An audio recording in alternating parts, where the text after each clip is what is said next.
Good morning. I hope you're having a fantastic day, and I just want to say thank you so much for 2,000 subscribers. I know that everything I'm about to say is just generic YouTubey stuff, but I am sincerely so grateful for all of you that take the time to watch and enjoy and support the content that I make here. And to me, 2,000 is a huge number that I kind of just never thought I would be at. I can remember thinking how awesome it would be to have like 250, 300 subscribers, and now I've got like 2,200 of them. And that is entirely down to you, whoever you are watching this at home. Thank you so much. Whether or not you're just someone who has watched one of my videos and occasionally tunes in, or if you watch every single one as soon as they're uploaded, I just like, it's amazing, and I really sincerely appreciate it. So last week I asked for some questions off you, and I will be answering them all today. We'll start with the YouTube ones. Doomed Nymph asks, what are your favorite acoustic tracks? It's a really difficult question to answer. Off the top of my head, I'd probably have to say that like my top three would be See You Soon by Benjamin Francis Leftwich, A Little Opera Goes a Long Way by Sky Sailing, and Moonshadow by Kate Rusby, but it's tricky. I'd probably have to go through my whole music collection to establish what the final ones would actually be, but off the top of my head, those three songs. Alejandro Ab says, I think I'd love to hear your opinion about Coco Rosie. The Adventures of Ghost Horse and Stillborn and Grey Oceans are my favourite album of them, but they're not new records, so I don't know, give it a listen. I will definitely give it a listen. I really like Coco Rosie. In all honesty, Grey Oceans is the only album of theirs that I've actually sort of sat through and listened to in its entirety. I really want to listen to some of their new stuff, but I want to wait till I've got it on vinyl and then kind of sit down and listen to it properly. But in general, I really like them. My only qualm with them is occasionally I feel like they get a bit too weird, kind of just being experimental for the sake of being experimental, which can get on my nerves a little bit. Fundamentally, I just think they're one of those artists that you really have to be in the right mood to listen to, but if you're in that mood and you listen to their music, it is just absolutely perfect. Wendy KM asks, how's uni going? Oh, thank you very much for asking. It's going fine. Very stressful, lots of hard work. I'm in my third year at the moment, so everything counts. I don't know if it's the same system in other countries, but in the UK, the way that the university system works is your first year you have to pass just to get into your second year, and then your second year you basically have to pass just to get into your third year. The mark you get for your degree is only determined by the marks that you get in third year. So effectively, third year you have to do everything as well as you possibly can, because you can't take like marks that you got from your first year through. None of that is really relevant. But yeah, it's going really well. It's stressful, but I am really enjoying it, and I'm currently getting pretty good marks, so that's always a good thing. She also asks, have you started an EP? Yes, but it's still in a very early planning stage. There's not a whole lot I can really say about it at the moment, but I'll probably release a video in a month or two giving you a bit more information. Lucas Toneman asks, how many hours a day do you spend on your hair? So I don't know if people are going to believe me or not, but none at all. I appreciate that I have just glorious hair, and it seems almost superhuman that I could achieve something like this by doing nothing, but I'm joking. But I legitimately don't do anything to my hair. These are just like natural curls. The only thing that I do to my hair is after I've washed it, when it's still wet, I put some of this texturizing cream stuff in it just to prevent it going really frizzy. And it's really frustrating sometimes, because I've had lots of people in the past ask me if I've had a perm done. It's like, no, I'm not a housewife from the 70s. I never used to get asked that when I had short hair, but yeah, this is just like my hair. I'm not one of those people that spends like hours and hours in the morning in front of the mirror like doing my hair. Usually I'm too late for whatever it is that I need to go to do anything. I just have to get dressed and run out the door. He also asks, should marijuana be legal? I think yes, in certain situations it should. I know that there are a lot of medicinal advantages to it, and I feel like if it was grown in a controlled way in the UK, you'd stop putting money into the hands of drug dealers, and the government could also impose a tax on it, which would mean that they can have more money to spend on things like the NHS or whatever. Not that that would ever happen, but I'm not like a fucking hippie. I'm not like, oh yeah, let's legalize weed, man, so we can just get high all the time. Not that I have anything against people that smoke a lot of weed. I know a lot of people that do. But yeah, in general, I do think it should be legal in a controlled way. Erin Gormanstack asks, are you into Ben Howard at all? No. Like, I've never really listened to that much Ben Howard. I can remember when his music first started being a big thing in the UK. I just thought it was kind of bland and a bit boring, the kind of stuff that I would have no problem with being on in the background if I went to a friend's house, but I'd never want to sit down and listen to a whole album of it. But I am being very presumptuous there, because like I said, I've never really tried to listen to it. I just didn't like the bits that I did hear. And I've heard he's changed his style quite a lot over the last few years, so I would be interested to hear what he's like now. Evs Daybell Chambers asks, who have been your biggest musical influences throughout your life, and what was the first song that you listened to that made you stop everything and just listen? Great question. It's interesting because my biggest musical influences are lots of different people that have all been part of my kind of musical growth throughout my whole life, in all the different phases of music listening and enjoyment that you go through. So some people I describe as being a musical influence when I was like 13 wouldn't necessarily be a musical influence now, apart from the fact that they influenced that bit of growth that then progressed onto the next bit of growth. As far as me trying to make my own music, my two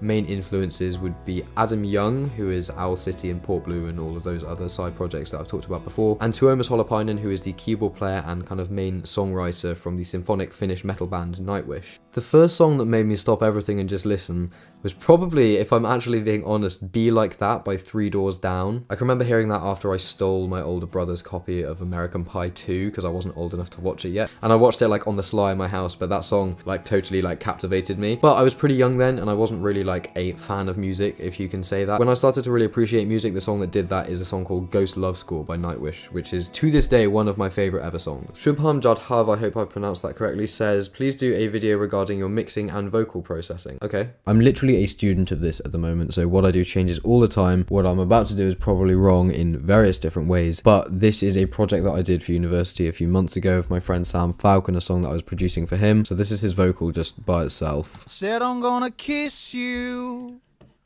one of these days.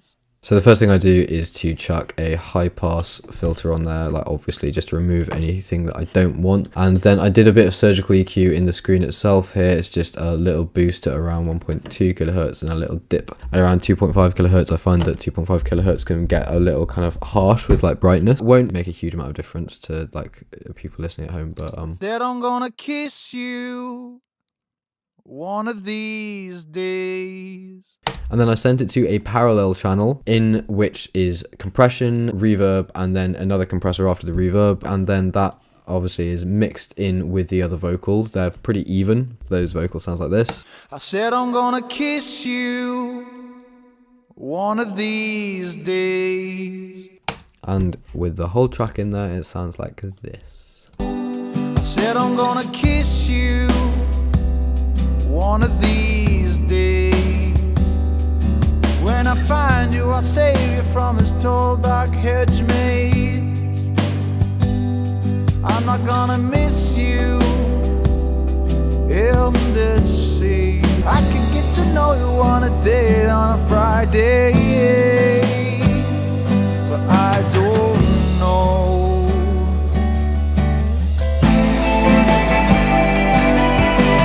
Hope that helps. He also says, would you like to collaborate with me? We have similar amount of subscribers. Really appreciate the offer, man. But in all honesty, I barely have time to make my own videos, let alone make other videos with other people. It's just not something that I can feasibly handle right now. Bishal Dane asks, do you listen to Mumford & Sons? If so, what are your favorite songs? I don't listen to Mumford & Sons anymore. When their first album came out, I listened to that. I really, really liked it. I was, you know, kind of jumped on the bandwagon of Mumford & Sons. My favorite songs on that album, Sigh No More, are Awake My Soul and After the Storm. I occasionally still listen to that album, but I haven't listened to Babel properly, and I haven't listened to Wilder Minds, I think it's called, properly either. Hey full stop Violet asks, how old were you when you started playing piano? I was about 6, I think. I mean, I'm not very good at playing the piano. I kind of had lessons on and off with various different teachers up until the age of like 12, 13. Miss May, that was her name. She was my first ever piano teacher. Her house always used to smell like cats. And I stopped and self-taught for a while, but it wasn't an instrument that I ever pursued in a particularly academic way. Like, I've got grade 8 cello, but I stopped playing piano at, I think, grade 5. Jen H asks, when you listen to a new album or piece, what is the first thing you look out for? That's a really great question, and I don't know, to be honest. It has to just keep me interested. I have to be kind of captivated and want to keep listening to the music. I guess subconsciously I'm looking for something that is well produced, has got good lyrics, and has got really nice instrumentation, and something that just sort of flows. It just needs to have a combination of doing what my brain is sort of expecting it to do musically, whilst also embellishing that and changing it in ways that I'm not expecting but still are good. Longevity of enjoyment is very important as well. There are lots of albums that I listen to and really enjoyed for about a month and then never listened to again. Also, what is your least favorite genre of music and why? I don't really have a least favorite genre of music. I feel like all genres have got good and bad elements and can be enjoyed or not enjoyed depending on the person, because obviously music is such a subjective thing. Like, hypothetically, I could say that I don't like hardstyle, but at the same time I'm sure that there are certain tracks in that genre that I would enjoy. I found that the older I've got, the less genre has mattered. In fact, the only times that I really care about genre are if I'm listening to some derivative of dance and EDM music, and that's that's purely out of curiosity. If I had to pick one, I'd say the genre of music that I can't relate to and enjoy the least would be like gangster rap, I guess. Either that or like emo metal, like Black Veil Brides or something, but that's more because of my total disdain for the people who make it, not for the genre itself. Louis Fisher asks, do you want to pursue music as a full-time career? Yes, I do, but not as a like recording artist. I want to compose for media. I've always loved film and TV music since I was really, really young, and I think that there's something really special about being able to put your sort of creative input into this project whilst also just being a small part of a much bigger thing. I am actually involved in quite a lot of comp for media projects at the moment, as well as having to do it for university, and it's just that's what I want to go into. Rachel Sharman asks, what is your opinion on drugs do you use / have used? So I actually have quite a conservative view on drugs. I don't do them, and I have no interest in doing them at all. I have no problem with other people doing drugs, you know, I know people that do it, some of my friends do, but I just personally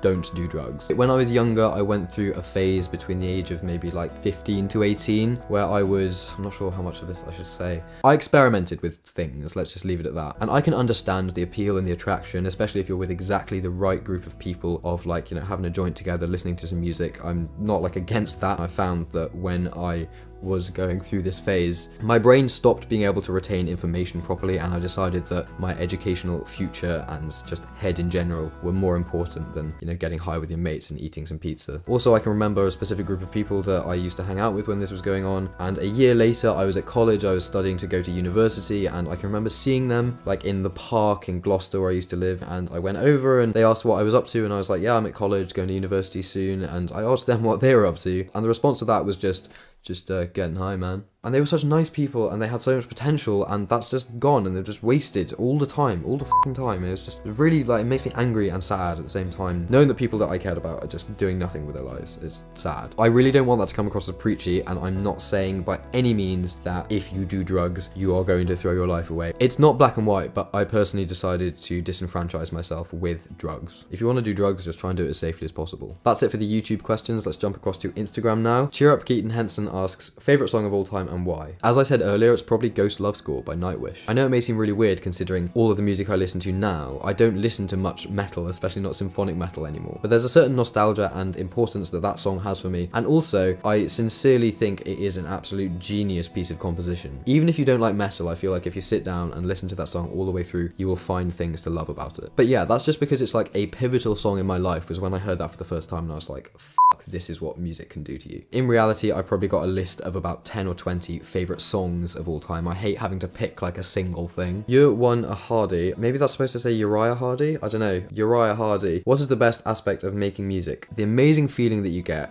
at like 3-4 o'clock in the morning when everyone else is asleep. You're working on something with headphones, but everything is clicking. You're not having to think about anything. You'll be playing a section of a track you're working on, and you will just hear what needs to go above it as the melody, or you'll hear what you need to do in the percussion, and it completely clicks and it makes perfect sense, and it's so easy. It's like this weird thing where a piece of music will basically write itself. I'd say that that's the best aspect of making music. Meg X Dane 75, maybe that's Megan Dane 75, asks, what is the most you have ever paid for a vinyl? So the most expensive vinyl I bought is this, which is a double LP remastered from the original analog tapes 45 RPM pressing of the score for Dances with Wolves by the late John Barry. It's one of my favourite films of all time, one of my favourite scores of all time, and I can remember thinking when I saw this, you know what, fuck money, this is more important than that, so just buy it. It cost about 89 quid, which isn't a huge amount, I guess. You could spend like thousands and thousands on a single disc, but at the same time, I'm like a student, and that was a lot of money for me, so yeah, this is the most expensive record that I've got. And finally, My World of Broken Words asks, what is your favourite vinyl that you own? I've mentioned this in previous videos, but this is my favourite vinyl. This is a 7-inch single of Metaphors by Keaton Henson, and on the B-side, which is really the reason I got it, is the song Judging Books by Their Covers. It comes on this light brown vinyl, and I listen to this all the time because Judging Books by Their Covers is one of my favourite songs of all time. When I first got into Keaton Henson, I found out that this existed, and I was like, I have to get one, but there were obviously very, very few, because this was when Keaton Henson was much smaller than he is now, and there were like maybe like 200 of these made or something crazy like that. But eventually I found one on Discogs, I think, and I got it imported from San Francisco and had to pay a lot for the postage, but it was totally worth it because Judging Books by Their Covers is just a masterpiece of a song. The line when he says, love your tale will end just fine, but mine's a different story. Anyway, that's everything. I hope that this has been at least mildly interesting for you. If there are any questions that you have asked me but I didn't answer, let me know down in the comment section, because on my last YouTube video when I asked for the questions, it says that there's a greater number of comments than actually show up when I go on the video, and I've checked whether or not any of them have automatically been put in spam or something like that, which they haven't. Let me know down there and I will answer it. Thank you again for 2,000 subscribers. It's amazing and I am so grateful. I really hope that you've enjoyed this. Have an absolutely fantastic day and I will see you very soon.